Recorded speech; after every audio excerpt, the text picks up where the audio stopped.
नमस्कार, आप सभी का स्वागत है। जैसा कि आपको पता है यूपीएससी इंटरव्यू चल रहा है। लगातार हम कैंडिडेट्स से बात कर रहे हैं आखिरकार यूपीएससी की जर्नी में किन किन बातों का विशेष ध्यान देना चाहिए। मैडम इंटरव्यू देकर रहे हैं, पूरी जानकारी इस वीडियो के माध्यम से होने वाली है। मैडम बहुत बहुत स्वागत है आपका। क्या आपका नाम है और कौन सा अटेम्प्ट था मैडम? मेरा नाम दिव्या डागोर है और मेरा अटेम्प्ट ये 9वां अटेम्प्ट था। मैंने ये 5वीं बार मेंस क्लियर किया है और ये पहली बार मुझे इंटरव्यू देने का मौका मिला है। अच्छा जी। माध्यम क्या रहा मैडम?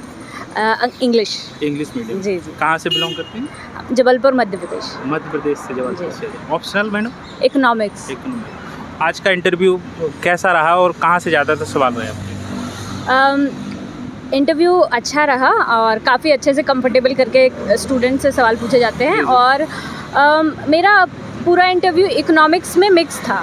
मतलब इकोनॉमिक्स प्लस कोई भी और सब या तो economics and traffic management, economics and climate change. So it was my hobby also with economics. तो पूरा इकोनॉमिक्स और अदर टॉपिक्स से मिक्स करके पूछा गया था। अच्छा। मैडम मॉक इंटरव्यू दिए होंगे, मॉक इंटरव्यू से और इसमें कितना अंतर देखने को मिला?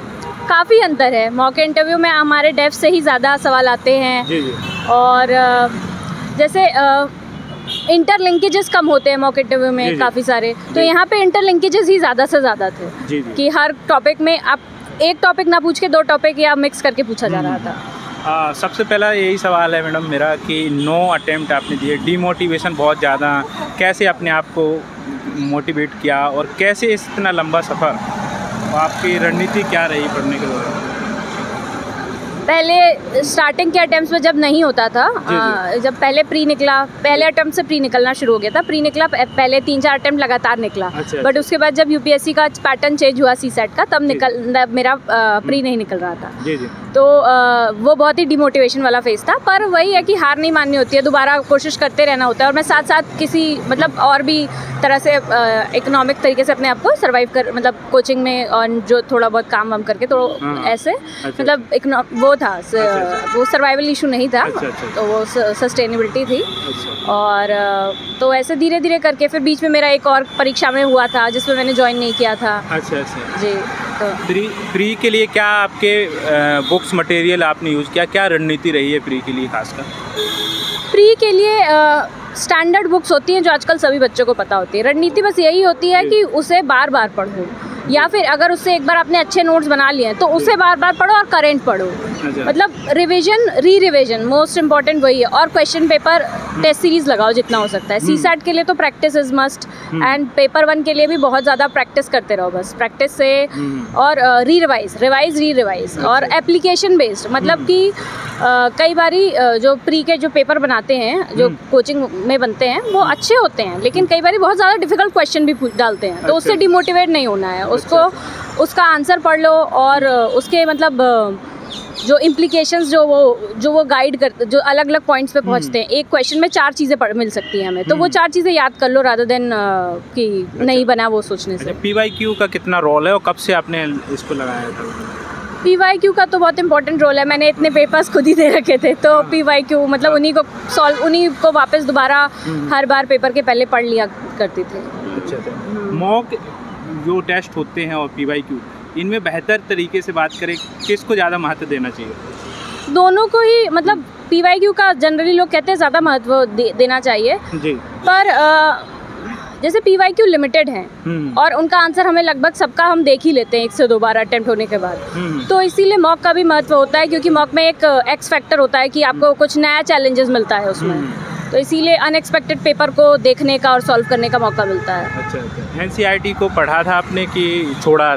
और बहुत सारे बच्चों का ये सवाल होता है, NCERT को छोड़ें या पढ़ें, तो क्या कहना चाहेंगे आप? मतलब इस स्टूडेंट पे डिपेंड करता है, ये सबको अपनी जर्नी खुद डिसाइड करनी होती है। बट NCERT मैंने सिर्फ ज्योग्राफी की अच्छे से पढ़ी थी, बाकी मैंने नहीं पढ़ी थी उतनी। ज्योग्राफी पढ़ा है? हाँ, बस ज्योग्राफी। हाँ। अच्छा। जो शुरुआती दौर से तैयारी करना चाहता है उनके लिए क्या क्या विशेष ध्यान देना चाहिए? शुरुआती दौर से क्या क्या करना चाहिए? मतलब प्रिपरेशन में सबसे पहले तो बेसिक बुक्स उठाइए। जी जी। अपना हम लॉन्ग टर्म टारगेट पे फोकस करते हैं, शॉर्ट टर्म टारगेट पे फोकस करिए इनिशियल फेज में, छोटे छोटे अचीवमेंट करिए और डेली टाइम टेबल पे फोकस रखिए। सबसे ज़्यादा इंपॉर्टेंट होता है डेली टाइम टेबल और कंसिस्टेंसी होगी तो एक साल में आपका रिफ्लेक्ट होने लग जाती हैं चीज़ें। फिर आंसर राइटिंग कब से स्टार्ट की थी आपने? आंसर राइटिंग तो स्टार्ट कर देनी चाहिए अगर आप पहली बार प्री लिख रहे हैं और कॉन्फिडेंट होते जा रहे हैं। तो उसके जो प्री के प्रिपरेशन के पहले वाला फेज़ होता है जो दिसंबर जनवरी, इसी फेज़ में आंसर राइटिंग करना स्टार्ट कर लेना चाहिए। मैडम तैयारी जब होती है, करते हैं सिलेबस को पूरा कवर नहीं हो पाता, बहुत सारे बच्चों को बोलते लिखें तो क्या लिखें, आंसर राइटिंग शुरुआती दौर से कर देना चाहिए, लेकिन कैसे करें? क्या एकदम शुरुआती दौर से मैं नहीं रिकमेंड करती आंसर राइटिंग करना। आंसर राइटिंग धीरे धीरे करना चाहिए और ऐसे नहीं कि पूरा सिलेबस एक बार पढ़ लिया फिर कर रहे हैं। एक एक टॉपिक पढ़िए, उसी को लिखने की कोशिश करिए। अच्छा। पूरा पढ़ने की ज़रूरत नहीं है। तो धीरे धीरे आप अगर छोटा छोटा लिखना शुरू करेंगे, पहले आप बहुत ख़राब लिखेंगे, एक ही टॉपिक पढ़ेंगे उसी को लिखेंगे, बट धीरे धीरे वो इम्प्रूवमेंट होता जाता है। अच्छा। तो नोट्स मेकिंग की बात करें तो नोट्स मेकिंग कैसे किया और कैसे अट्रैक्टिव उसको, और शॉर्ट जो लास्ट में मेंस देना है तो उसके लिए कैसे हम शॉर्ट बनाएं कि उसको रिवाइज कर पाएँ, क्या होना चाहिए? फ्लो चार्ट, डायग्राम यूज़ करके। नोट्स दो तरह के होते हैं, एक आप डिटेल्ड बनाते हैं, एक आप मेंस के जस्ट पहले वाला बनाते हैं। जो मेंस के जस्ट पहले वाला बनाते हैं उसमें वही कि जो करंट को ध्यान रखते हैं और स्टैटिक को ध्यान रखते हुए data, schemes, examples, flow chart बना के एक ही टॉपिक को एक पेज में कवर करते हुए ऐसे आगे बढ़ते जाना चाहिए। अच्छा अच्छा। तो मैडम 2025 में एग्ज़ाम जो देने वाले हैं प्री, उनके लिए अभी से क्या कर देना चाहिए? 25 वालों के लिए तो उन्हें मतलब पता ही होता है ये फेज़ होता है उनका, दिसंबर जनवरी वाला फेज़ होता है मेंस वाला। उसके बाद से जैसे फरवरी मार्च पास आता जाता है, अभी प्री के लिए लग जाना चाहिए इस समय।